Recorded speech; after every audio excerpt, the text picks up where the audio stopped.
Hey everyone, welcome back to the channel. So today we are diving into a bit of a mystery restoration on our 71 F250 behind me.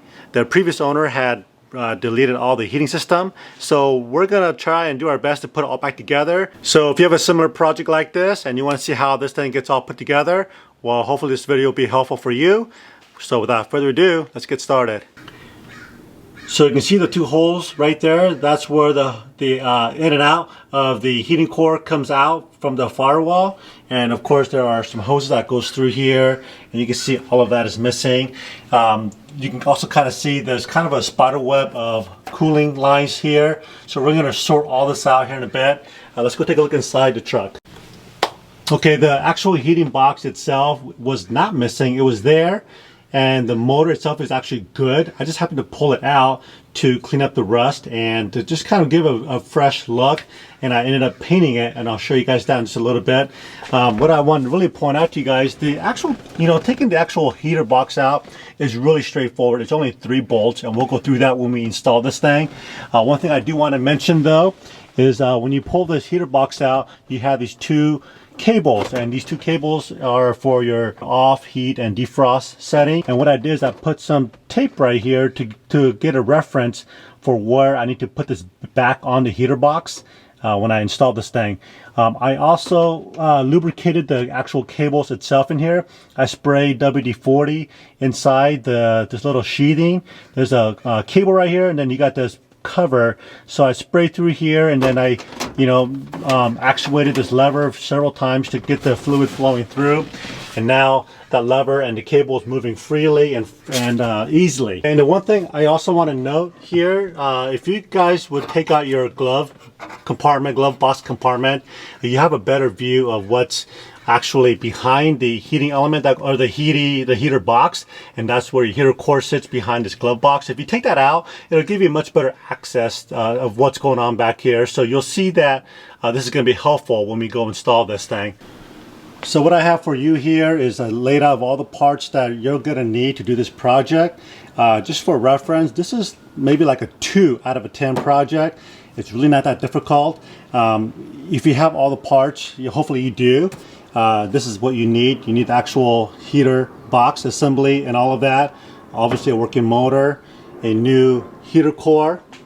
And these parts right here are just some pieces that I took off the heater box, like the motor and this guy right here, just so that I can paint it. And I ended up painting this thing with Rust-Oleum. What was a smoke gray color. I think it looks kind of cool. Looks a little vintage kind of a style. Then I painted it with this clear coat. Then also painted my motor housing this guy right here with this hammered kind of look. I think it's gonna look really good. Okay, and then you're gonna need some your standard 5/8 hose, and I got 10 feet of this. And you're also gonna need this T adapter, then of course your hose clamps. So this was like $3 a Napa. I got this on Amazon. Like 10 feet of it was like 25-30 bucks. I also got this on Amazon. This is like $25, and I'll leave all the stuff you need here in the descriptions and some links for you guys. Okay, so here you go. And this I used the 8mm. Actually, this 8mm fit in the actual nut perfectly to take this heater box out from the firewall. And there's only 3 screws to pull that thing out, so it's super easy. Oh, it's actually right here. So this guy actually sits inside the truck, and these 3 bolts stick out of the firewall.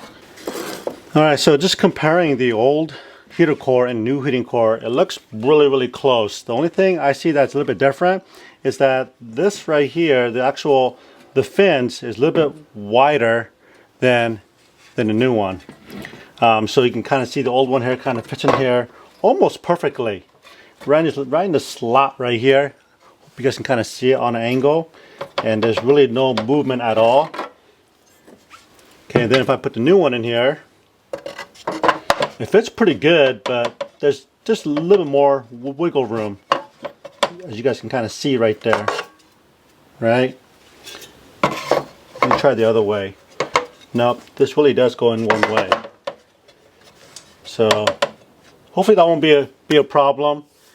We'll give it a try. And if this doesn't work out, well, this thing is really easy to take out and try to find one that fits exactly, find one that's exact same spec as this. And this cover only goes on one way. And slide it in here and see how that fits in here. Okay.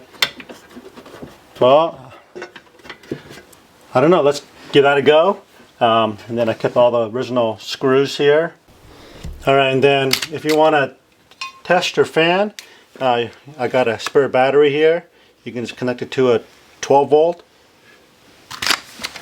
battery. Okay.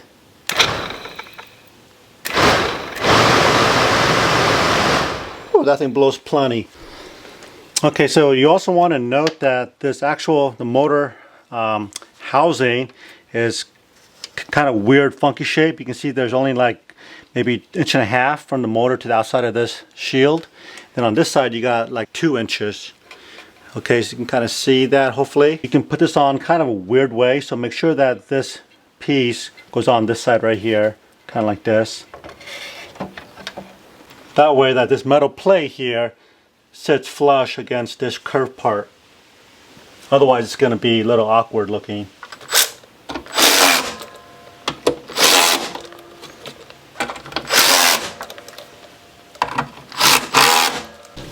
Okay, so remember this heater box is held down from the firewall.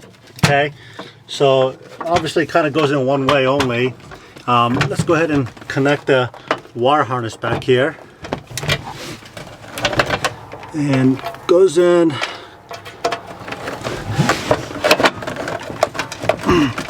Okay, like this.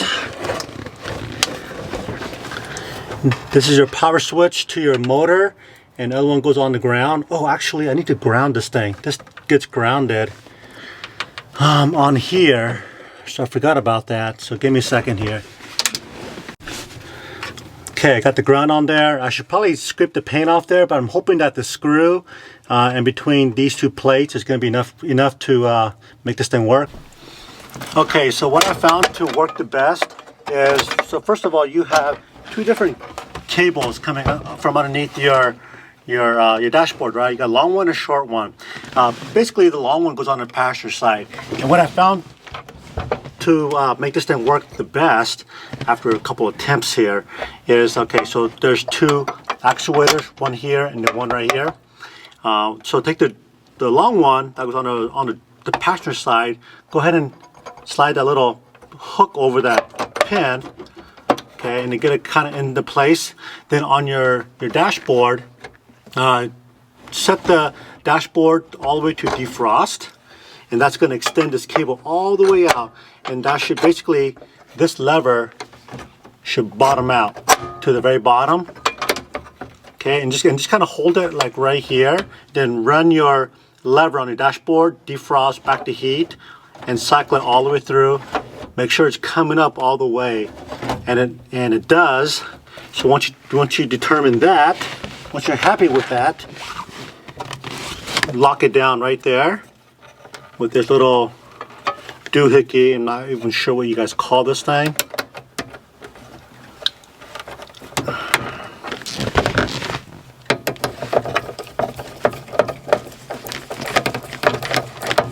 I'm going to run it all the way down nice and snug, nice and tight actually, and I'm just going to run this thing, my dashboard lever, heat, defrost, heat all the way through, and make sure it fully extends on the cycle, which it does. Okay, now once you got that done, grab your other one, the shorter one, and do the same thing. Slip the little hook over that lever, and then hold this somewhere in the appropriate location. And then once again, run your dashboard heat, defrost, and off lever all the way. Okay, so this is off. There we go. Okay, so again, this one lever, the off, heat, and defrost, runs both these cables simultaneously. So this is how you calibrate it, basically. Okay, once the you tested the lever on the dashboard and the cable actuates back and forth smoothly in the heat and defrost mode, then you're all set to go. Hold the cable in place and lock it in.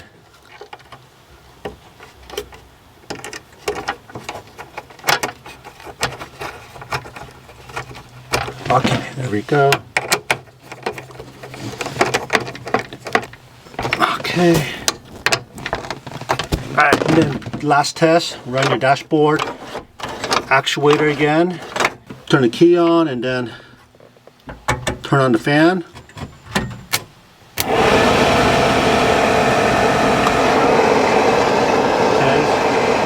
that's off. So nothing should be coming in. My heat. So nothing should be coming in from the top. Oh, there is a little bit. And on the bottom. And the defrost. Oh yeah, a lot of air coming from the top, but very little from the bottom. Okay, so that's perfect. All right, so now I know I got this thing set up correctly. Awesome. Okay, I got a piece of 2x4 here. The heater core is good. Let's try this again. Okay.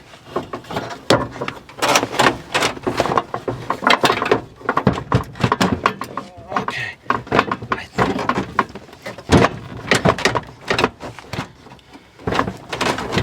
Okay. Now I don't really think so. Let me. Okay. Okay, that feels pretty good. I'm gonna stick this piece of board right here. Let's see, how am I gonna do this?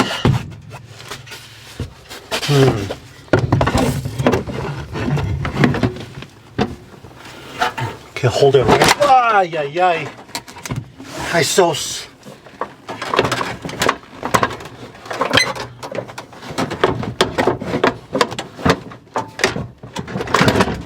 There. Now, I wish there was like a clip in here that helps kind of help you hold this thing in here, so that you're not fighting it. So you're not fighting this thing. Okay, let me try this. Okay, carefully. All right, so this is where those 3 bolts comes out. Nice. I'm gonna do the chine gently. Try to push that motor back in. Goes right here. Come on.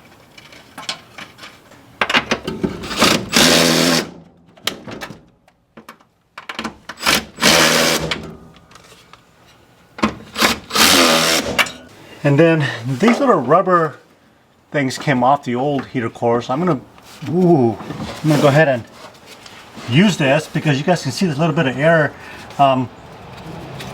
going into the cab, which I don't want that, because then I don't want any like smoke from the truck to make its way inside the truck. So these rubber little gaskets is kind of nice.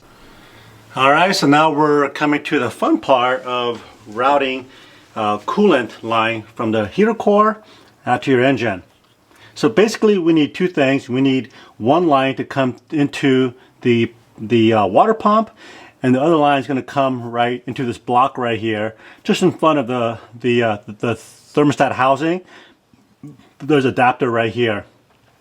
Okay, so this line right here, we're going to retain this line, which goes under the carburetor, and this is the factory coolant plate. I'm not sure exactly what they call it, but it's basically this, as the engine is turning, it warms up the warm water warms up the carburetor to de-ice the carburetor, because as you know, the carburetor, when it's running through vacuum and gas, it gets extremely cold, and if you live in a cold environment, your engine's not going to run well if you got iced up carburetor. So that's what this coolant line does. This goes into this block and warms up the carburetor, and then goes out the other side. Right now, but this is basically going in circles, okay? And that's what we're going to eliminate, is the circular motion that's on top of this engine block. So I got my catch bucket down below to catch any coolant. So I'm going to go ahead and start removing some of the stuff that we don't need. Okay, that one. Actually, let's see. Let me crawl inside here.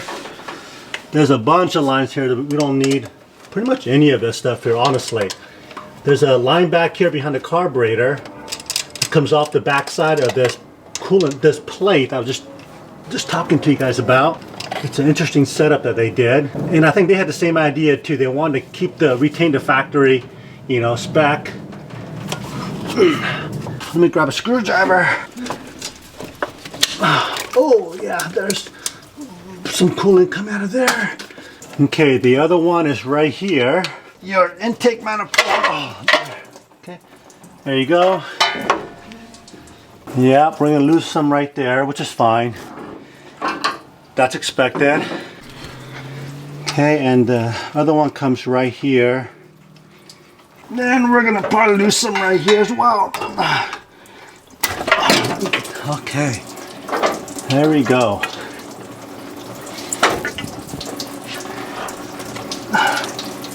And again, make sure you guys have a bucket down below, which I do. Okay, so it's this guy right here. We don't need any of that. So we're gonna take our 10-foot 5/8 hose line, and we're gonna just kind of rough it out right here. Okay, it's gonna go right there. And I got me hose cutter. So we're gonna hold this one side here and just run this all the way through. Okay, and then this guy, I think I'm gonna run it around this guy right here. Grab a hose clamp and just kind of roughly put it in there for right now. I'm gonna have to do a little more trimming here in a little bit, but actually that looks almost perfect.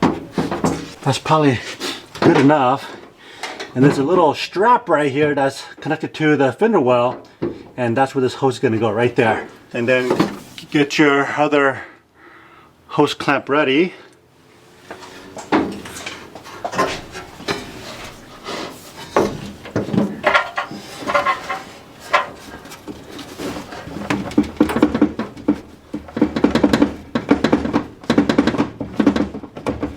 Okay. And then this guy is going to go right here. Just going to grab my cutter. Make sure I have enough slack on here. Okay, it's going to come in kind of like this and like this. Okay, so about right here. Okay, get the other hose there. Okay, so once again, one of the line comes into the water pump, and the other one comes right into your intake manifold. I'm gonna go ahead and tighten these guys up. Okay, I'm gonna go ahead and tighten these guys up as well.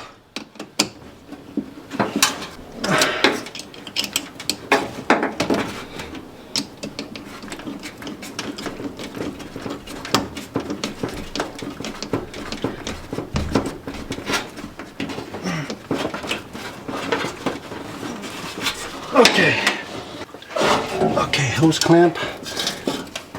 Sorry you guys can't see back here, but it's self-explanatory.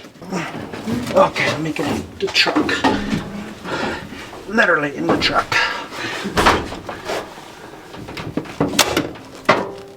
Come on, there we go. And this is 8mm.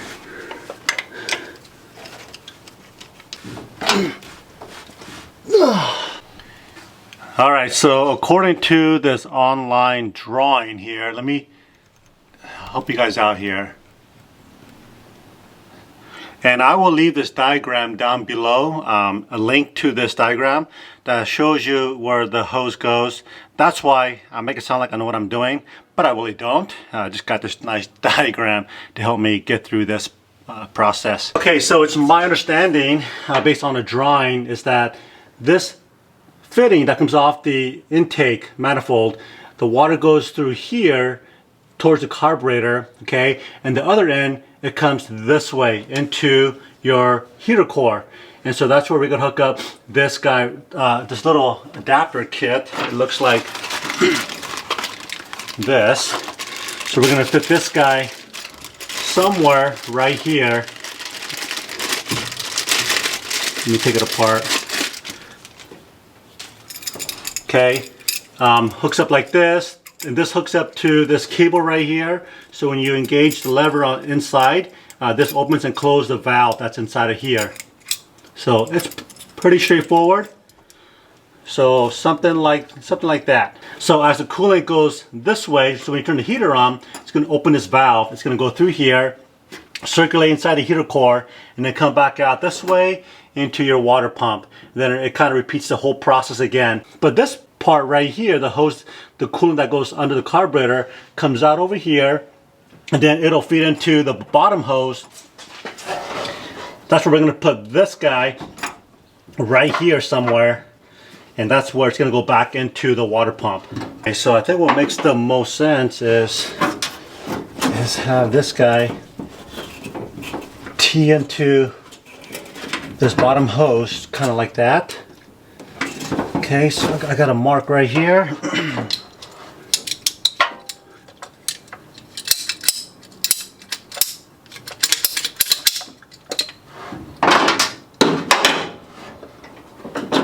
Okay, so that's going to come in somewhere like this. Yeah, something like that. Okay, and I'm going to cut this guy. Make sure it's going to the right one, to the water pump. I'm going to cut it right there.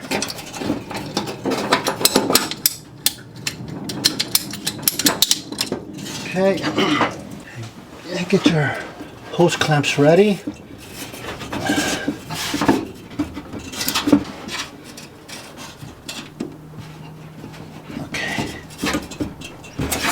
Okay, there we go.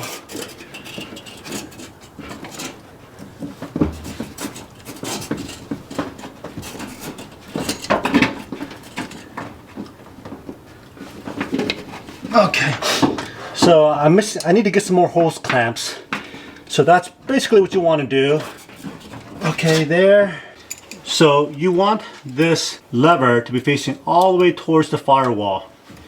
That is at the warmest setting inside your truck on your temperature control. Okay, so we're gonna go ahead and run that through the clip there.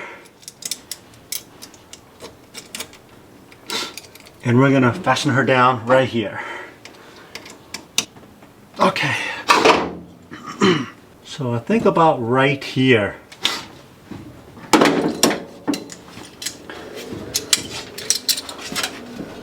So about right here.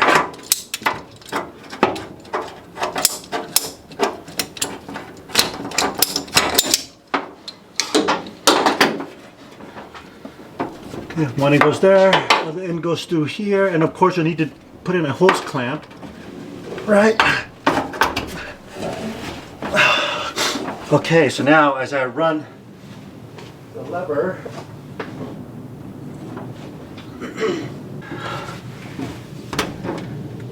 yep, that's right. Okay, and just like that. All right, I'm gonna go run down to Napa and get a couple of new hose clamps and clean up and put some fluid in, and that's all we should need to do. We should be good to go after that.